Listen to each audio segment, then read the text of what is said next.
Are we able to pin our panelists to the top there? Okay.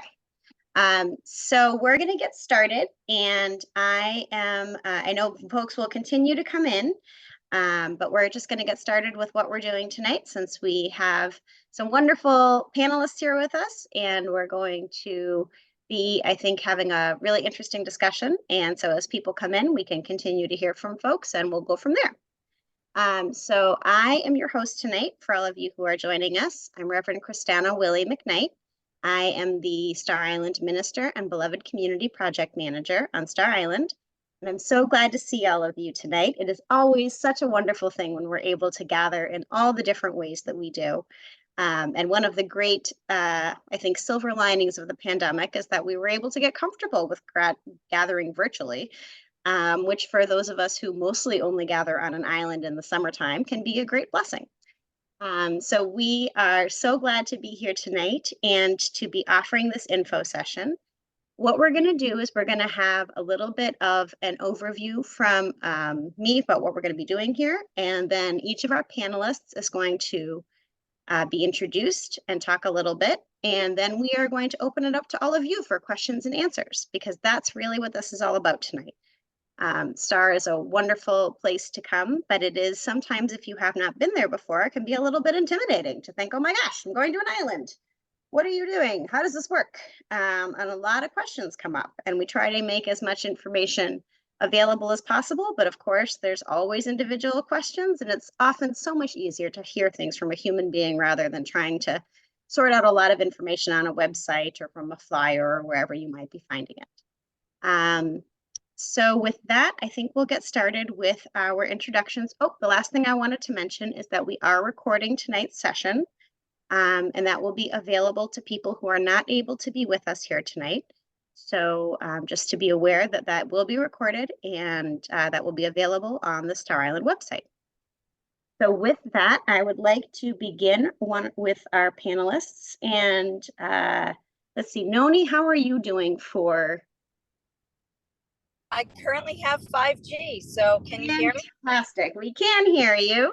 Can you start us off by giving an introduction of yourself, your relationship with Star Island, and maybe one or two of your favorite things about Star Island? Sure. I'm Noni Cooper.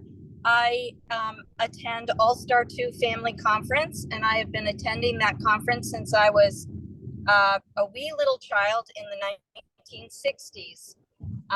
My husband and I started coming back in 1998, and we have not yet missed a year except for 2020. I'm also a Star Island Corporation member, and I love to volunteer on the island when it's not my week.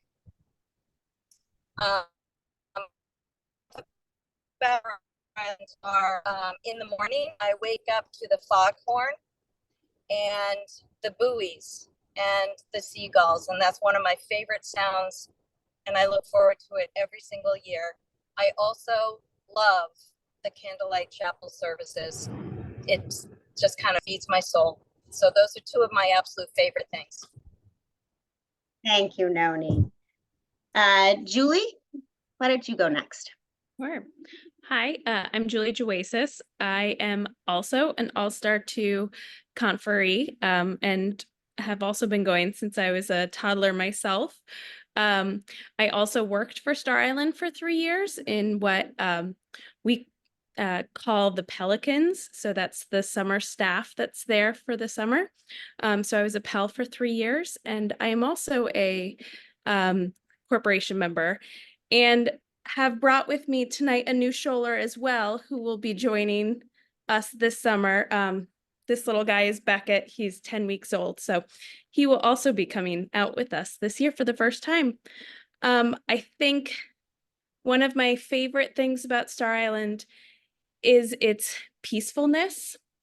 There's a really special sort of aura that comes around on Star Island where you take away the busyness of mainland life, and you just get to be there with the beauty, the natural beauty, and then anybody that's out there with you. And with that comes really nice connection, both through nature and interpersonally.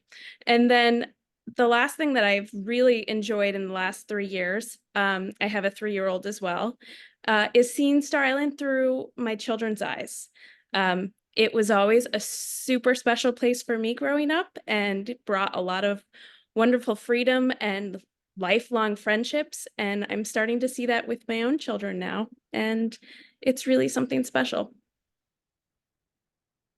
That's wonderful. Thank you, Julie. Lori, can we hear from you?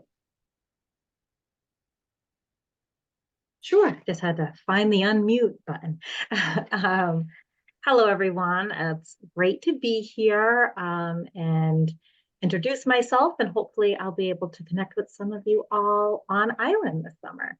My relationship to Star is a relatively young relationship in comparison to some of the other panelists. I started going to Star in 2019 as part of the, at that time, newly developed Building Bridges Conference. So for the first couple of years, I was a conferee, and then have transitioned into a leadership role. And currently I am the registrar for Building Bridges.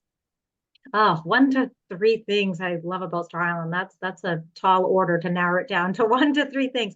But what comes to mind first is in my quote unquote real life or off island, I navigate, life with a fair amount of, anxiety, the constraints of clock and time. And when I'm on island, it just melts away. And I have the time and freedom and space to just, I don't know, explore anything I want. So that was one thing that really caught my attention the first time I've been on Star, and it's been the same ever since. I love just the location and the natural beauty. It feels like a world away, but it is not. It's right off the coast of New England, and I don't know where all of you folks are from, but I'm from New England, so it definitely feels further away.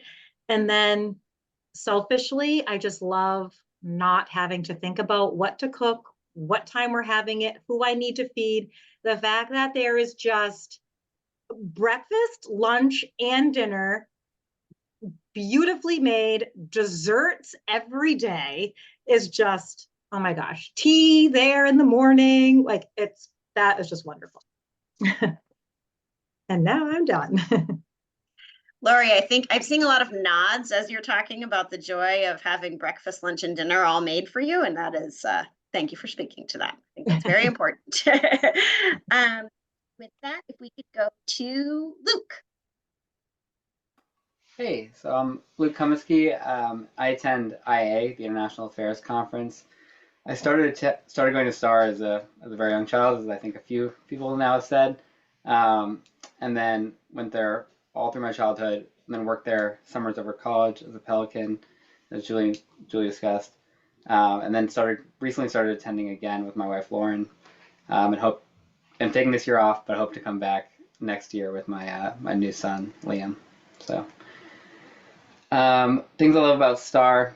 Star attracts a wonderful community of people. One of the interesting things about going there to a conference and then working as a Pelican in the summer, where many people from different conferences come together, is that the community was there from all the different conferences. Something I think about it being an island and requiring you to sort of separate yourself from the mainland attracts a certain type of person who I think really enjoys like just being in the moment with other people and sitting on the porch and talking things through. And the island creates this community where you spend a lot of time outside, but also you're with people and you're talking to them and you're just having these dialogues and conversations in a way that I really don't find you have that much in sort of the real world. And I think that's something about Star that's very special. Thank you, Luke. That's very well said. April. Hi, thanks.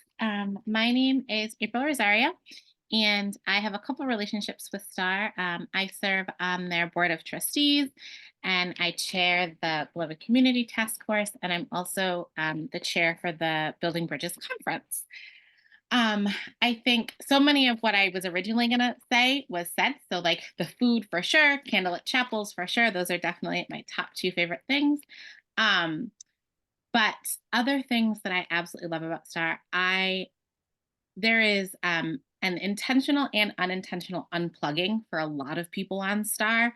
I'm a person that in my regular life gets up, has coffee, and then I'm checking phone, checking emails, like while I'm still in my PJs. I love the fact that I can grab a cup of coffee, head down to the porch, no phone. I almost never have pictures of my time on Star because I don't keep my phone with me. I am much more engaged and in the moment.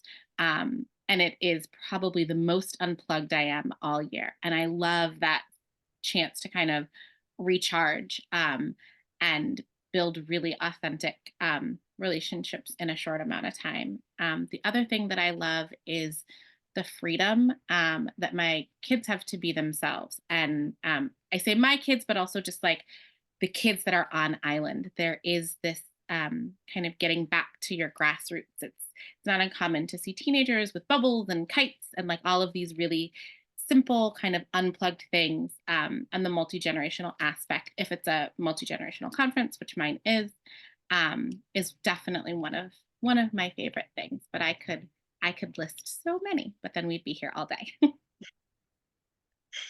Thank you, April. And last but certainly not least, Patty, can you share with us a little bit for you? I don't know if anyone else has found this true, but a lot of this has been very choppy. Is that happening for everybody? I don't think so. Well, I might be the one that's, who knows? But I'm Patty Boynton, and my husband and I have been coming for a long time, pretty consistently since '85 and a little bit before that. We started in what's known as was known as the Laity Conference, which now happens on Labor Day, and it's a UCC congregational conference. And then we go to the family conference, the SG2, which used to be UCC2, which is a congregational week. It was my husband's parents that got us started.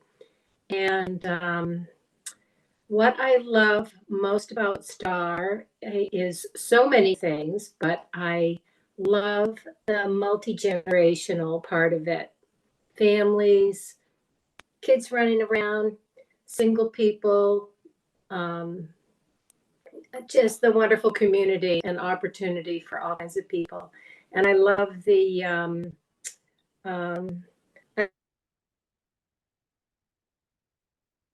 Nope. I think we might have Patty experiencing her internet difficulty. Is anybody else?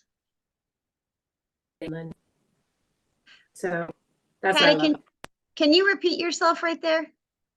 I don't know where it cut off. I love the multi-age aspect of the conference, and I love being on an island. Even though you're not very far away from the mainland, it gives a huge dramatic feel to this special, unique place. Thank you, Patty. We were able to hear that. Thank you very much. That's well said too. I'm now going to open us up for questions and answers, since you guys have heard from so many different folks from different perspectives, although certainly some themes that emerge, as they so often do when we gather in community. And if anyone has a question, you can either pop it into the chat or you can raise your hand. And I know Chelsea and Lori are going to help us out with that. And so let's just begin. Chelsea, can you start us off? I see a Would couple of Cindy hands. Baker like to ask her question? Oh, sure. Hi, everyone. Cindy Baker, UU, longtime UU member, and we go to Ferry Beach, and we're a number of people from our congregation also go to Star Island, and I've not been. I've been curious and would like to try it. It has I've heard stories over the years about the primitive nature of the accommodations and the not not being able to shower, maybe twice a week. But I don't know if, you can, if you go swimming, if there's a freshwater rinse, some of those things that might have been older rumors may not be current rumors. So we would like an update, please. I can actually start with that, Cindy, because what church do you go to, Cindy? Springfield, Massachusetts, the Oh, Greater right. Springfield, UUSGS. Yes, of course, of course. I was there many years ago. Haven't preached there recently. So those are old information. I remember 15, 20 years ago, people talking about Star Island, and the water has always been a challenge on the island because it's an island. But technology has really helped us, and so now we do not have limits on showers. You can shower every day if you want to. We do ask people to be mindful, and a lot of people don't shower every day. But you can. We have a sign-up book for showers, and that makes it available and accessible to everybody.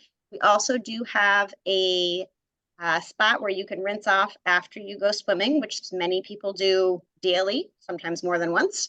And we have both showers in the basement of the hotel, which is our primary place, and then we also have accessible showers for anyone who has accessibility challenges going downstairs. It is still not, the Hilton. So it is still a camp.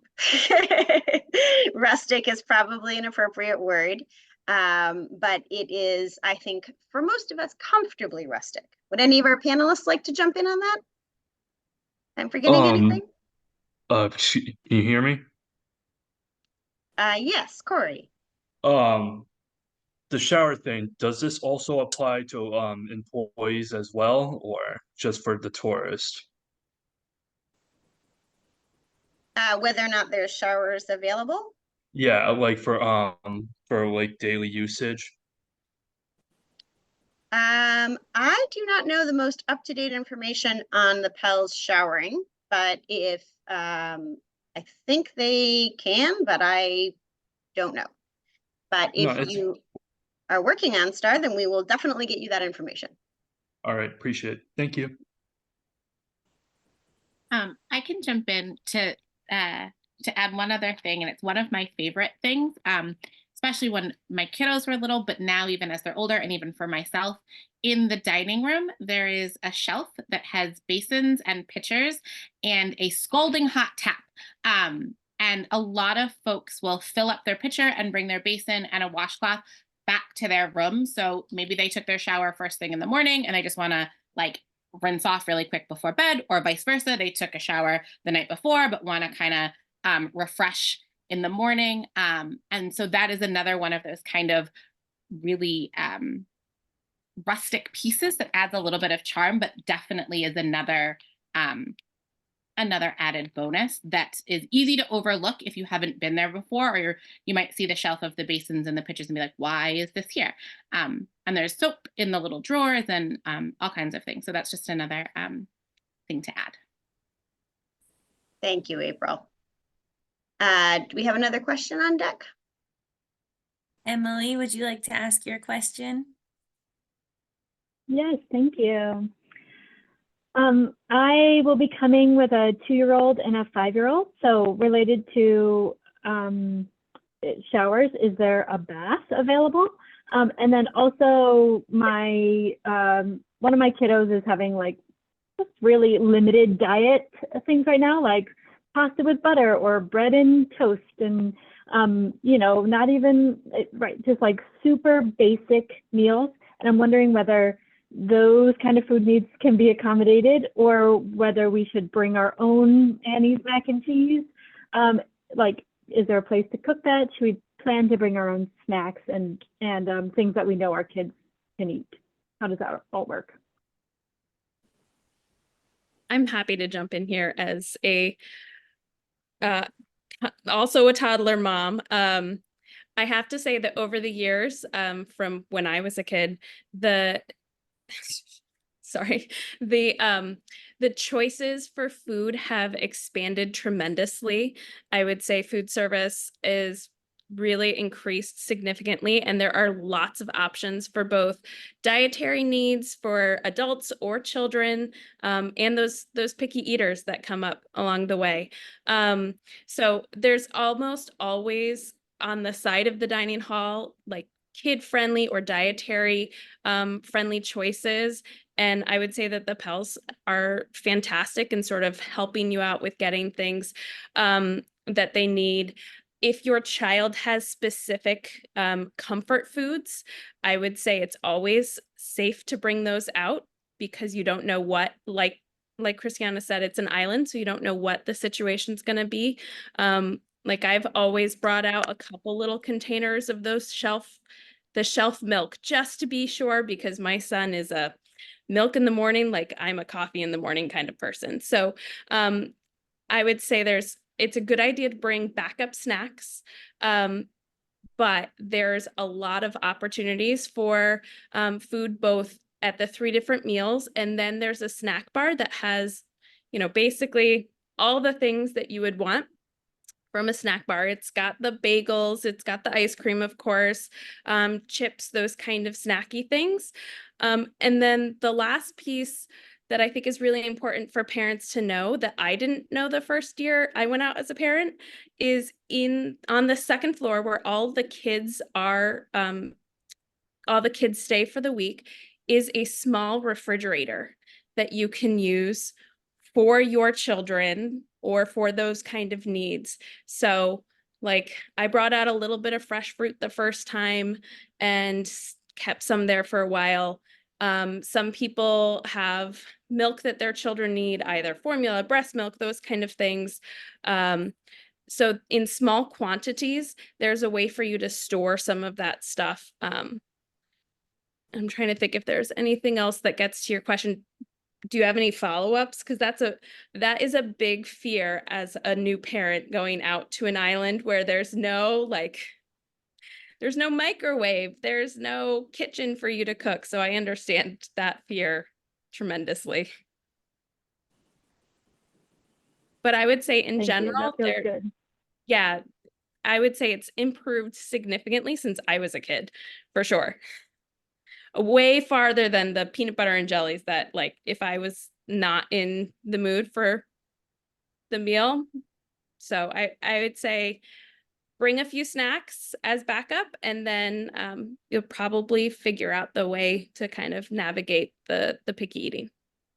And to the bath question, we do not have a bathtub, at least that I'm aware of.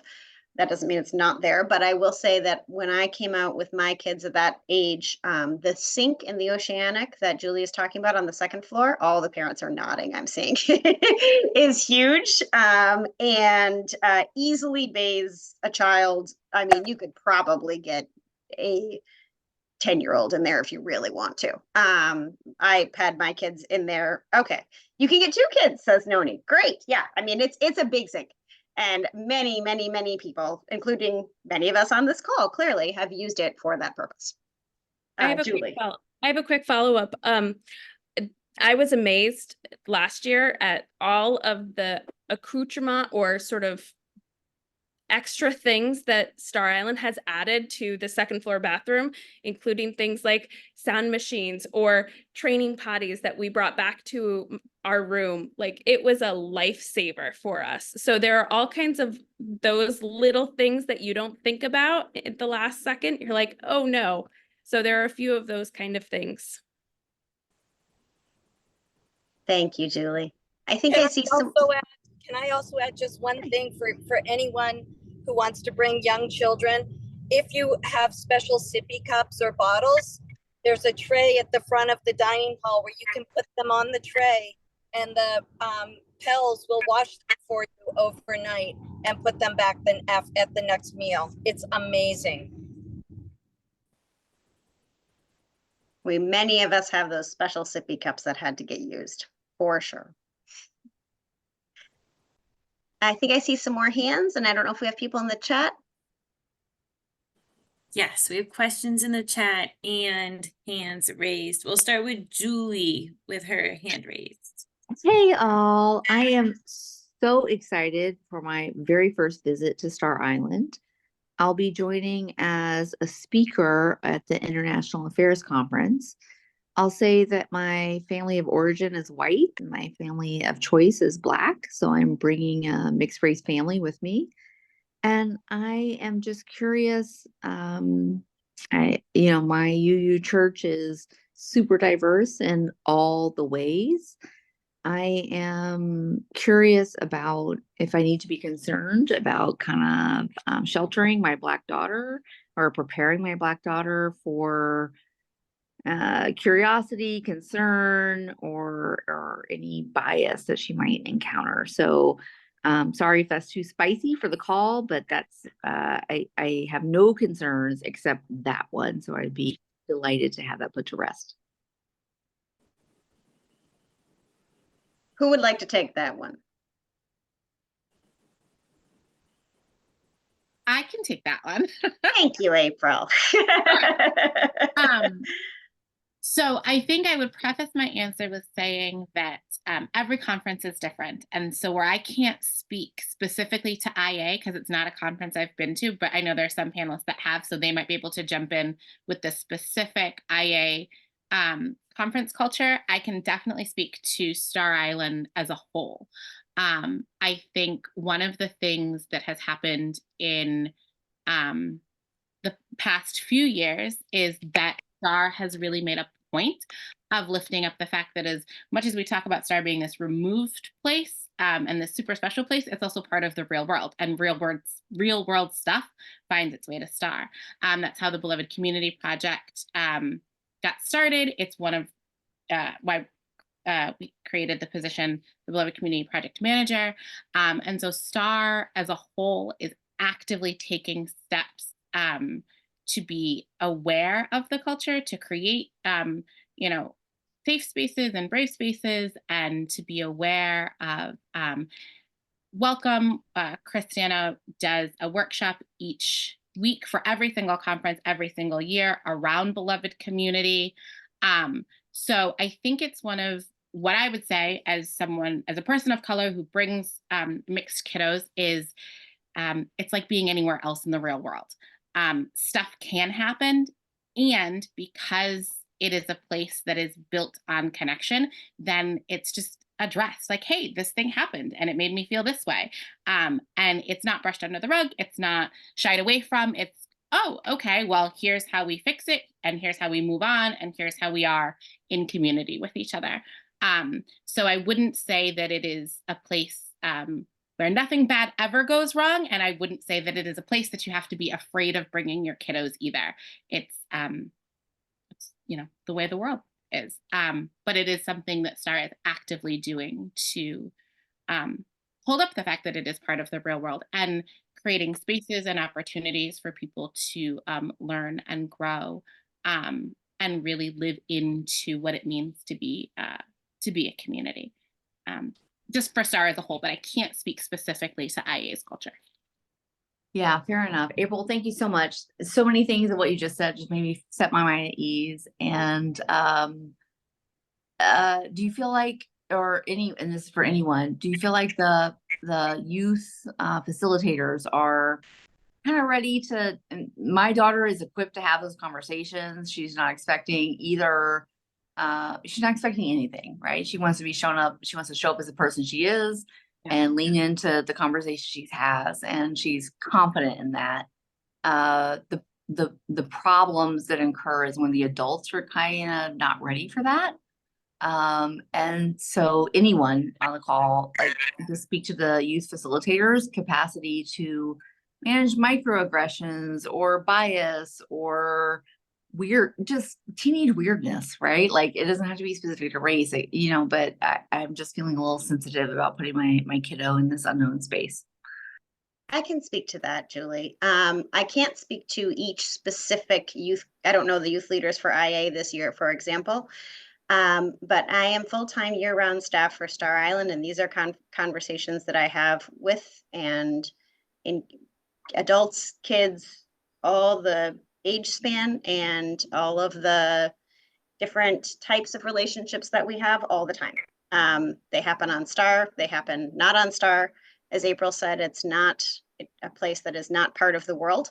But one of the great joys of intentional community, and particularly a place like Star Island, is that most people who come are trying really hard to do the best they can. And when there are times that we have to have those conversations, because humans are humans and we all make mistakes, and sometimes we say things that we don't know how it's going to impact another person or we haven't thought it through.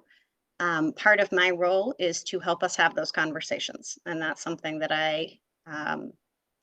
while I wouldn't say it's fun, it is a really important part of life and my work, and all of us take it very seriously. And I've gone to IA my whole life, and I think IA is one, I think, quite a progressive, and probably all conferences, but IA is certainly very progressive, like politically. And I think Star Island attracts people who are very focused on self-reflection and thinking in on themselves and bettering themselves.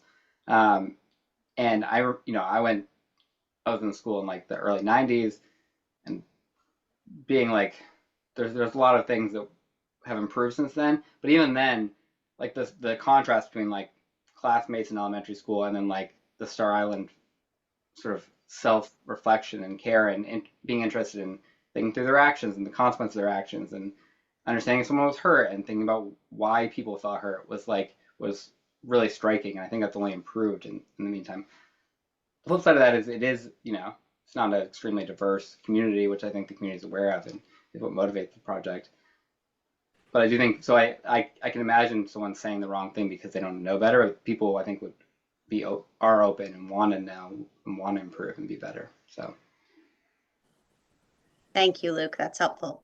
I should add too, contextually, both April and I have been using the language Beloved Community Project. That is the initiative that we use as the sort of overarching moniker at Star Island for diversity, equity, and inclusion.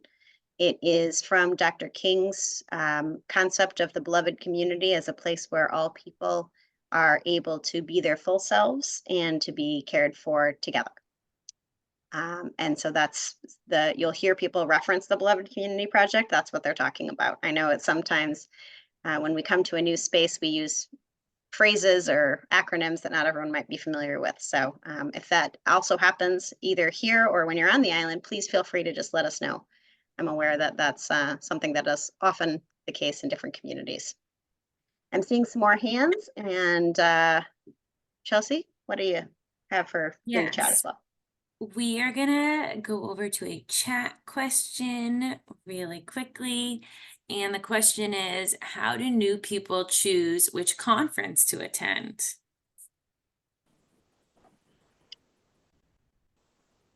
Would any of our panelists like to answer that? Well, I'll add a little bit. I think the people choose in so many ways. They are invited by friends from their church, and that's how they end up going to IA or All-Star One or SG, the UCC conferences. I would say my guess is the larger number of people that come to Star have come by a friend inviting them and making them aware of it. But that's just one way. Thank you, Patty. Lori? I can hop in on this one too. Sorry, I'm like dying to answer this question. This is Martha Estrada. Yeah, I've been going to Star, so I'm actually on the volunteer committee that is putting on this Zoom, and yeah, I can speak to this because I guess I consider myself an introvert, but I can also be extroverted at times. And so oftentimes I would just go by myself to a conference and I would just pick out something based on what interested me. And I would come away after the conference with a lot of new knowledge and a lot of new friends. My primary conference that I attend every year is Star Women. So I went there by myself, and I have like dozens of friends from that conference, and we keep in touch during the year. but I've also attended, I'm not sure if it's offered anymore, but the paranormal one where we were looking for ghosts, women, I've already mentioned. ISHRA is a history conference. The first time I did ISHRA, I actually went there with my sister. We took a boat ride out to see Boone Island, which was really cool. I've done arts, I've done photography. So I would just take a look at the list and see what interests you. And if you don't have anybody to go with, just go by yourself, because I guarantee you'll come back, you'll come away with some new friends. It's just a wonderful experience. It's just magical there. So back to you, Christiane. I had to answer that one too. That's totally fine. Glad to hear your perspective, Martha. Lori, I think you had something to add? Yeah, and I was just going to piggyback off what Martha was saying. And for those who may not be familiar with where you can get that information, it is on the Star Island website. If you go under programs, I was going to drop the link in, but I think I would have just dropped it to Chelsea, who already knows where to get that. But if you go to the starisland.org website, go under programming, there is descriptions, there is information. They are also grouped by theme. So if you're looking for multi-generational, if you're looking for nature or all adult or youth programming, whatever it is that you're looking for, you can peruse at your leisure and then see if there's any conferences that stand out to you. I think it's also important to note that while most of us go to week-long conferences, there are also conferences that are weekend long, and you don't have to go to a conference for a full week. So you can find one or a conference that fits your needs. But I think going to that programming page is a good place to start exploring. Thank you, Laura. That's really important to reference. And it's so great to be able to see everything. And then you can really, like, as Laura was talking about, get a sense of things. I know we have a lot of folks here. Who's next? Corinne, would you like to go next?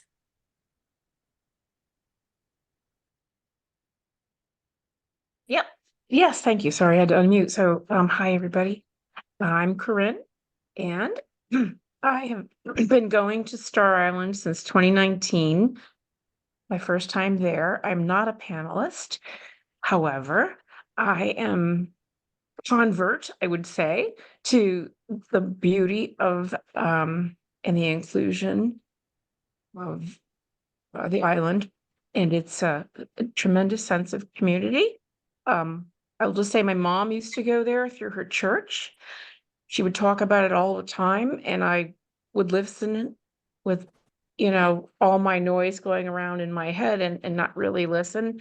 And then I went out there in 2019 and suddenly realized she was everywhere because she loved Star so much, and I could really sense what she loved about it. So that being said, I am now a conference chair for one of the conferences, and it is a September conference. And in the September conferences, there are no children because the kids are in school. So it's a really different time on the island. And I just wanted to just mention that. I wish I had been a kid, and I wish when I was a kid I could have gone to Star. I did not have that opportunity, didn't even know about it.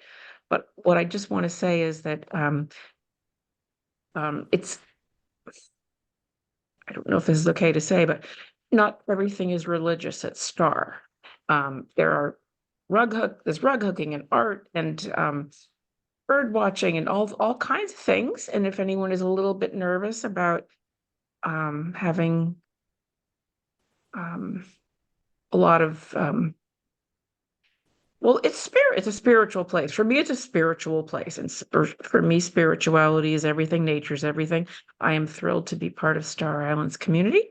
And thanks really very much for listening to me. Thank you, Corinne.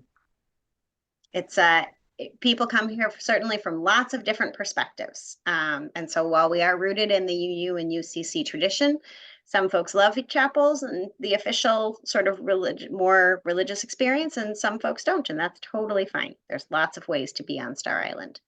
I know we have other questions. Chelsea? Yeah, so we have a question from the chat, and then I'll go to Sarah next. And it is, I've never been before, and I am bringing out 2 teens. What can I tell them to expect? Can I start with this one? Please, Lori. I will try to keep this brief, but you can, I'm sure they will have logistic questions about what it will be like. Like I'm thinking from the perspective of a teen. But going back to the original question or a previous question about facilitators, again, I can't speak for all conferences, but I know the conferences that I have worked with and are familiar with, the youth facilitators, if they are engaging in programming, are really intentional about those first couple of days of creating touch points and building relationship to the point where you will see teens, kids, youth swarming in pods, just going around the island together where they bond very quickly and it's very intentional. The first year I went, my two older stepchildren who had some significant social issues, when we got off the island, we were just kind of talking. My husband went for a ride with my older son, who just burst into tears and said, "Dad, I didn't know it could be like that." And my husband was like, "What do you mean?" He was like, "Friendship." He was 16 years old and had his first connection, knowing what true friendship was. And we said, "What do you mean?" He was like, "Well, I could just be me." And they liked me for that. So while I know that's just a very personal story for me, but I, like you, was very apprehensive and nervous about sending teens. One was 16, 14, and the other one was a little bit younger, but to meet new teens in a new space, they don't know people, they're already, self-conscious and awkward.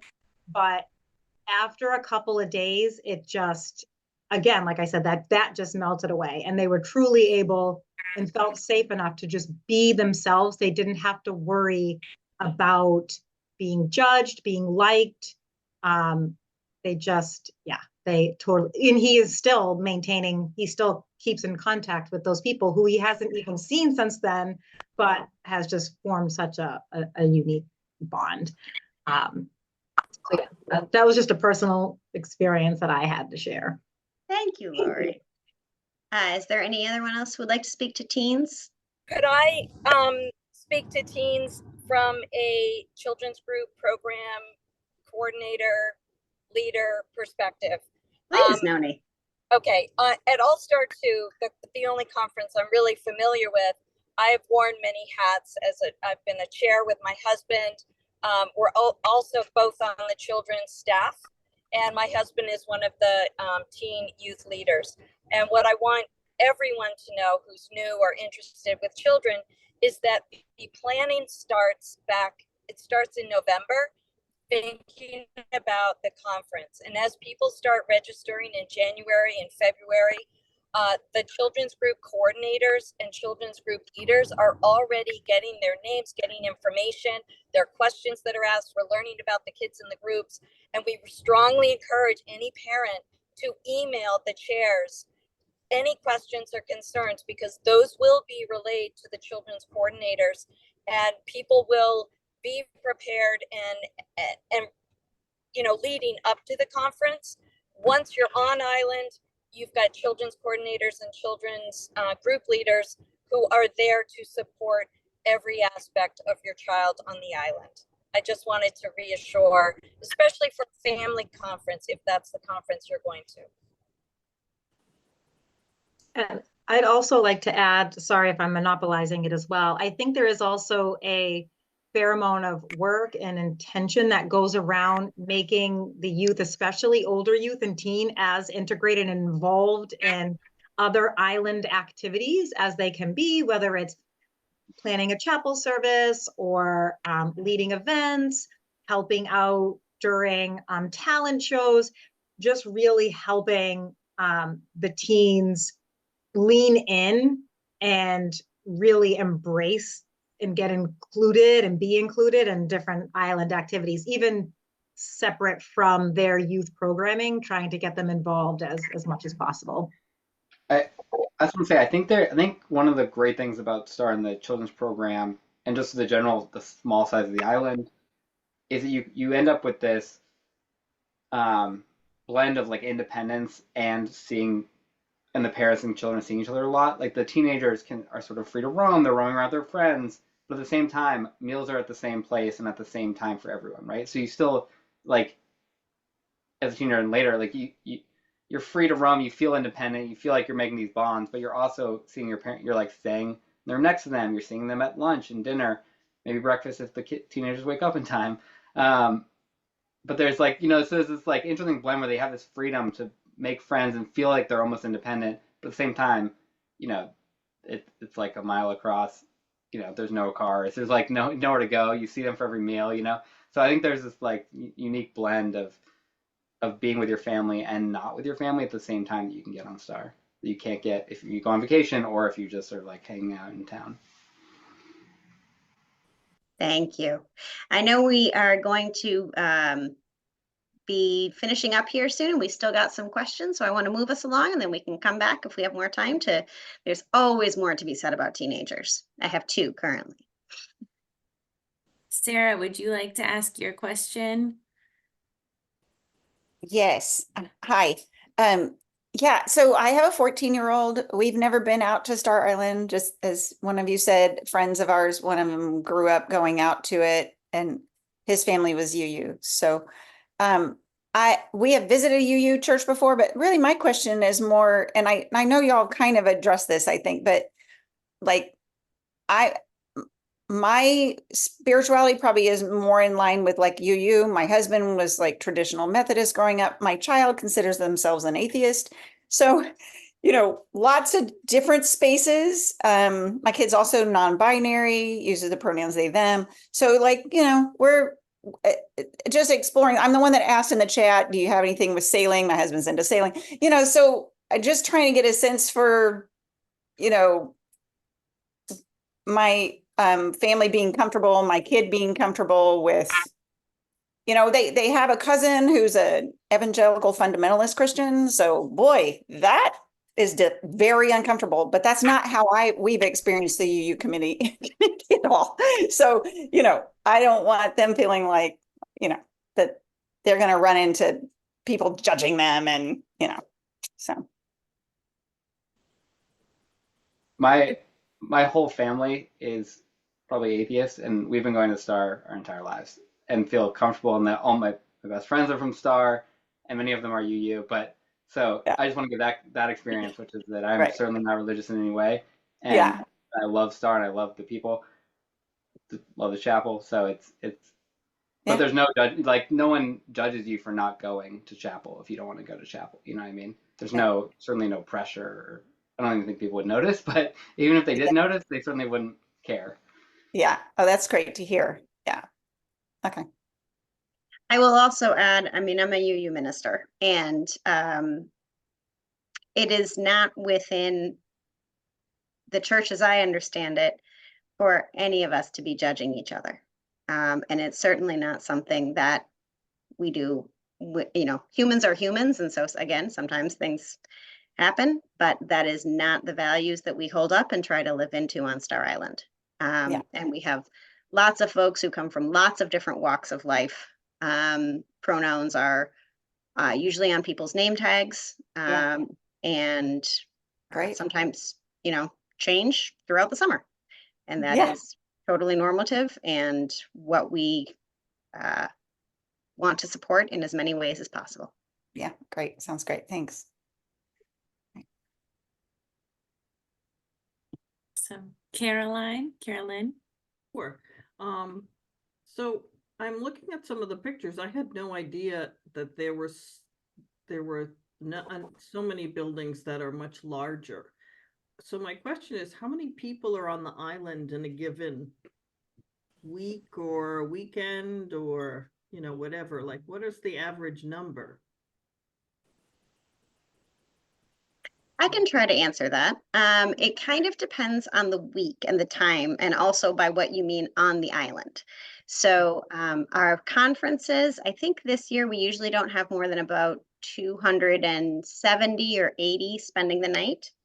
But we also have day trips that come out almost every day.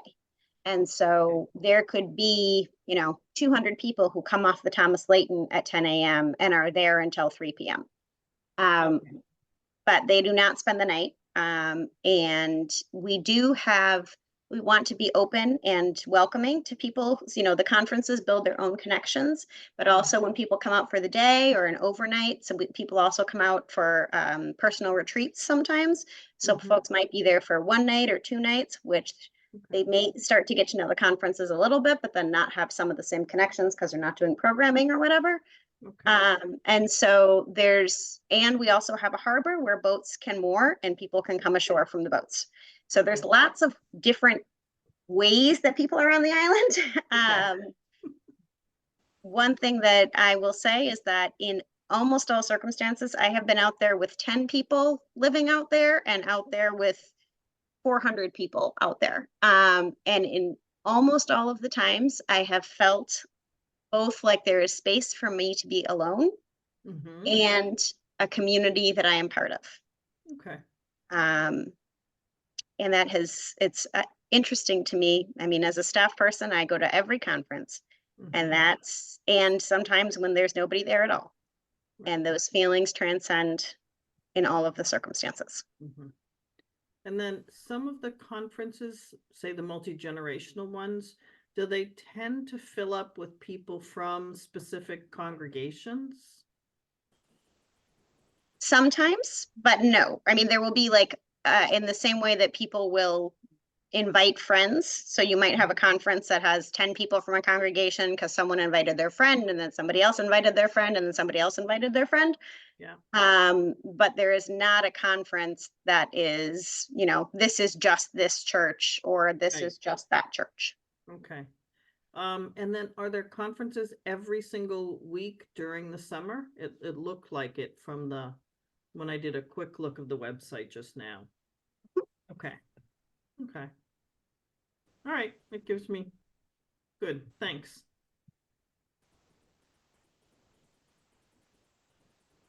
Do we have more questions in the chat or? So we have a question about the difference between a standard shared room and a standard single room and motel single room for someone going with their 12-year-old son, what you would recommend. I'm hoping one of our registrars can field that question.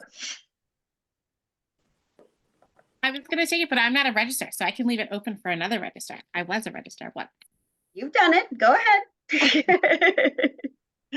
Yeah. So, your standard shared room, is going to be anything in, Oceanic Hotel. So if you're looking at a picture of Star, that's the biggest building.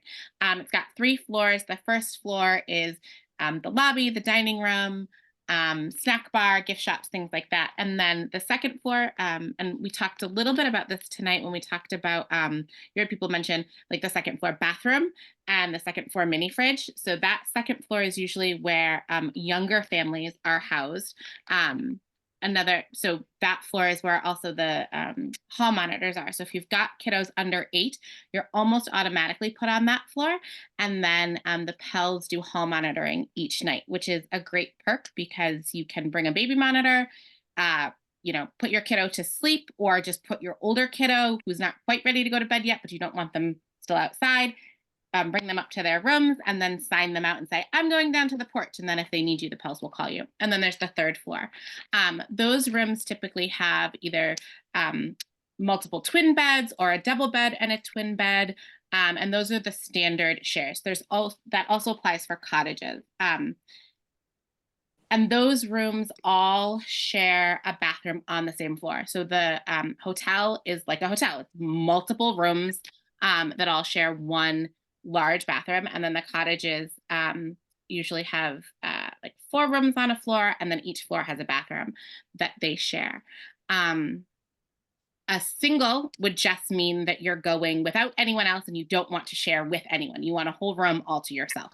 And you can do a standard, so that hotel or motel, hotel or cottage as a single, or or a motel. The motel units have 2 double beds and a half bath in the room, which is why there's a price increase, because those are the only rooms where you have a private bathroom that's just the people in your room using them. I would say, so that's like the layout of the rooms. When it comes to what makes the most sense for you and your 12-year-old, I would say that is a question for your needs and your 12-year-old's needs. So if you have a 12-year-old that loves to be in the mix of everything, I have a 12-year-old, and she loves the fact that she can get up in the morning, open the door, look down the hall, and all of her friends that she has just made 12 hours ago are there. So if you have, if you want that in the mix kind of environment, then I highly suggest, wanting to stay in the hotel. If you have a kiddo that needs, some space, it needs to be able to kind of pull themselves out and kind of recharge or reflect, or needs a way of, less peopling is what we call it in my house, then a motel unit or a cottage that's kind of set off the boardwalk might be a better option. But I think it's really what the needs are of your family and how engaged, how much you want going on the floor that you're staying at. Thank you, April. That was my question. I'll own it. I just, maybe one follow-up. The shared means shared with other people, or meaning it is a shared bathroom? So both. Shared meaning shared with other people, but no conference will ever just throw you in with a random person that you don't know. So when you fill out your registration, there's a question about who you want to share a room with. So oftentimes it'll be, if you're going with a partner or a spouse, that's who you put. If you're going as a family and you all want to be in the same room. If you've got older kiddos and they want to share with a friend, then you fill in, Billy wants to share with John, whatever the case may be. In terms of sharing a room, it also means that you are on a floor that has a shared bathroom. So the only place that has non-shared bathrooms are the motel units. But again, you could either share one of those units with another person or be in it by yourself. Thank you. Yeah. Lori, I think you had something to add, and maybe Patty? Yeah, I was just going to clarify, but I think Eric, or add on, and I think Eric's question prompted it. So the rooms themselves are the same, whether you're like standard single or shared. It's just whether or not you have a roommate or you are rooming with a person, but the accommodations are the same, if that makes sense. Other than the motel that does have its own bathroom, the single share just refers to whether or not you all have a roommate. Laura, if I can hog one more question, because it actually makes it harder to understand. So if I did a single shared and a youth registration, would that be right? Or would that's not the right, and that he would be with me? Or do you have to go up to the next level, single with a youth for the registration fees? That's the part I don't understand. Are you wanting to share with your child? Yes, it would be the two of us. Yep. So then you would both want a standard share. Okay. But it would just be one fee for me as an adult, and then his youth registration, and those two would be in the same room. Correct. Okay. That was the hard part. I just couldn't figure that out. Thank you. Basically, it costs more if you're taking up a whole room and not sharing it with any other, attendee. So that's why there's a price difference, right? But so it's not. But you don't get like put in a shared room if you don't want to be in a shared room. You just pay this single room rate. Patty, did you have something you wanted to add? No, I was just moving my hands around. Understandable. I know we're running short on time, but I think we have a couple more questions, so I'm going to continue to answer those. And if folks need to take off, that's totally fine. But before people might have to go at 8 o'clock and we answer the rest of these questions, I do want to let people know that our staff is available anytime. If you want to email us or call, all of our information is available on starisland.org. There's a search bar on starisland.org as well, so you can often find things if you are unfamiliar with the navigation. That's a great way to find specific questions or people. And many of our panelists who are here are also volunteers. So if you have specific questions for folks from something that stuck out, if you want to let the staff know, we'll be happy to connect you with them if that's possible, which it probably is. And I think those are the primary things before anybody goes.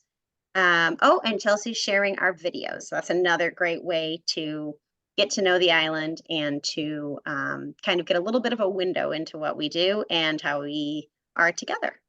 With that, why don't we answer a few more questions if we have time? Awesome. Yeah. Cindy, do you have a question again? I'll let Bob ask his first. Go ahead, Bob. Two questions. What's a Pell? And if there is an insect population, is it hostile or friendly? Who would like to take those? I'll take the Pell question. Thank you, Julie.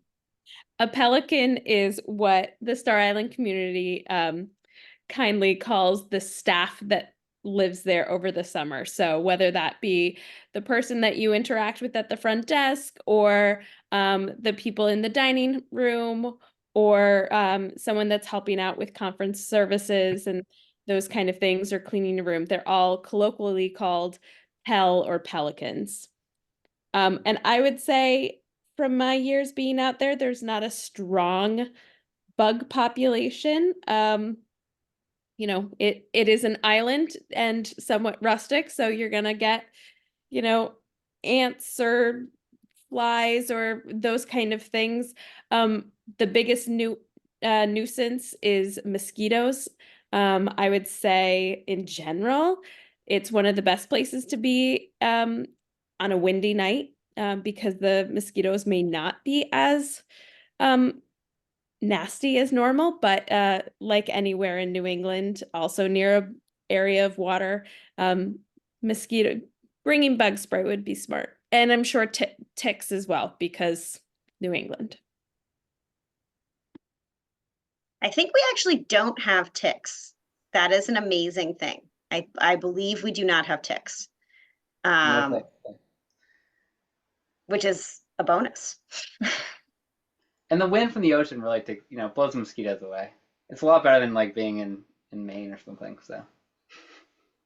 But you're absolutely right, Julie. They certainly do exist, especially on certain parts of the porch. Bob, did that answer your question? All right, so now I'll ask my question. I saw on the website that it said not all rooms have electric outlets. And my husband uses a CPAP machine. So how do we make sure he gets an electric outlet? I can take that as the registrar. So when you register, you'll have an opportunity to indicate or put notes if you have any particular needs, such as a CPAP machine, and that information goes to the registrar.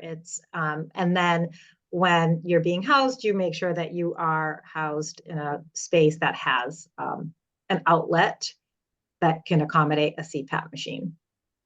You'll be asked things like, do you want 1 bed, 2 bed, that you'll be asked to indicate specific lodging needs. And there will be an opportunity to put any specific notes that you have that maybe not be asked.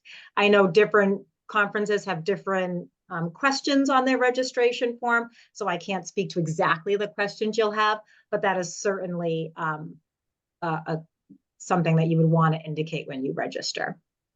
And a lot of the rooms do. It is something that that is other advancements that STAR is making, and that, most of the rooms do have an electrical outlet. But it is important to know, because even positioning of the bed and making sure that it is even near the outlet, if it is in the room, that is still something you'll want to make sure that you indicate, so that when you get there, you don't have to be shifting furniture around or anything like that. What you need will be in the room, ready for you.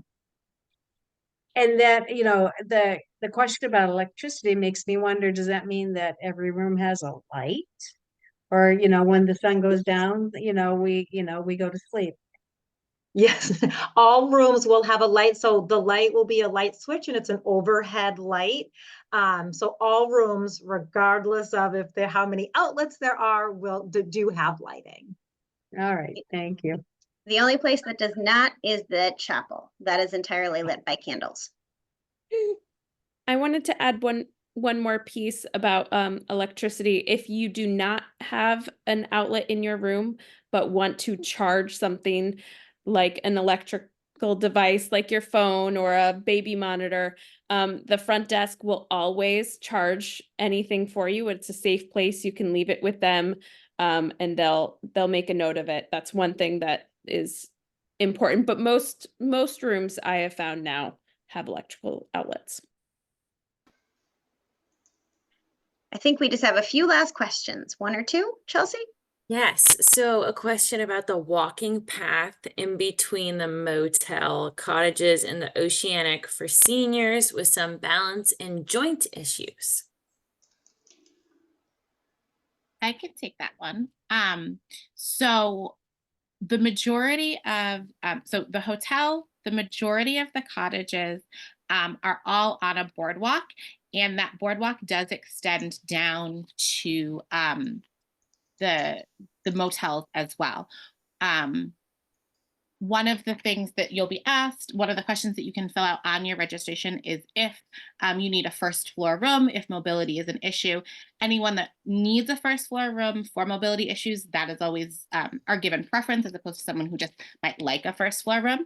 And then if you're trying to get anywhere on the boardwalk pretty much goes over the entire island. So you can pretty much, every building is accessible. But if you're trying to get somewhere and it's a little bit longer of a walk, you can always ask at the front desk for a ride. And then again, the Pelicans, so that seasonal staff, will be happy to take you in one of the few island vehicles. They're golf carts, and they'll be able to drive you to where you need to go. But all of the housing is accessible on the boardwalk. And that's just something that you would want to mention in your registration, that if mobility issues are a thing for you, and then we can make sure that we have accommodations. There's also walking sticks in the lobby and things like that are always available for folks to borrow, whether it's just for the afternoon or for the whole week or whatever the case may be. And again, you can always ask your conference chairs or any island staff, like, hey, this is a need that I have. Can you help me out with this? And folks will be more than happy to make sure you have everything that you need. Thank you, April. Was that our last question, Chelsea? There's I one had more. one more. Oh, sorry. Sorry. You're good. About the swimming. Are adults allowed to swim during the day whenever they feel like it at the swimming area? Whenever there's a lifeguard on duty. When is that? It changes each year, so I do not know this year's hours, but there will be time almost every day. I think it is every day unless there's weather issues.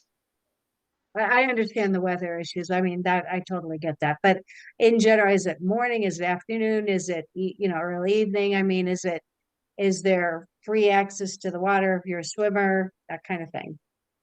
That's a good question, Cindy. I think when Christiana was talking about the variation, what they do try to do is make sure that they have the lifeguard staffed outside of programming hours, because that's pretty much when people are going to want to. So if your conference, say, has programming, from 9 to 11, and then lunch is 12 to 1, usually in those afternoon hours, 1 to whatever the time is when they'll have a lifeguard on duty, just to ensure that it's outside of those programming hours when they know most folks are going to be in the water. I did want to add too, because I know somebody had mentioned too, sailing and things like that. This is also why there's a lifeguard on duty, because there are kayaks and rowboats that conferees can take out, but you would need to just let the lifeguard know so that you can sign it out. They have life vests available, so you don't have to bring your own. Although if you have one that fits and is, how, it's your life vest, you're free to bring it, but they do have those accessible. So the lifeguard is there just to not only, monitor swimmers, but also the people who are taking the kayaks and the rowboats out, which I highly recommend. Take a kayak. It's one of my favorite things. So hopefully that answers your question. Thank you, Lori. I know we are definitely over time, so I want to just take the last 2 questions I think we have, and then we will close out for the evening. Quick one on, are strollers or kids' bikes useful? No. I think there have been people in the past that have taken a stroller and left it on the porch, but honestly, it's not all that useful. No, like carriers would be useful. Yes. Yeah. Yes. We have a lot of gravel paths. Sorry, I say this as a person who did bring a stroller when I had small children, and it was not useful. So, and then Chelsea, what was our last question? That's it. Okay. Unless I'm missing Thank any. you. Is there anyone else we're missing here? Okay. Well, thank you all so much for joining us tonight. I especially want to thank our panelists. You all are the reason that we are able to be accessible for everyone. And it's just such a wonderful thing to be able to see us come together and help each other. I don't know. I don't know how humans do it without each other. We all need each other. So thank you all very much for joining us, and feel free to email or call anyone with questions. And I hope to see all of you on the island this summer. Take care, everybody.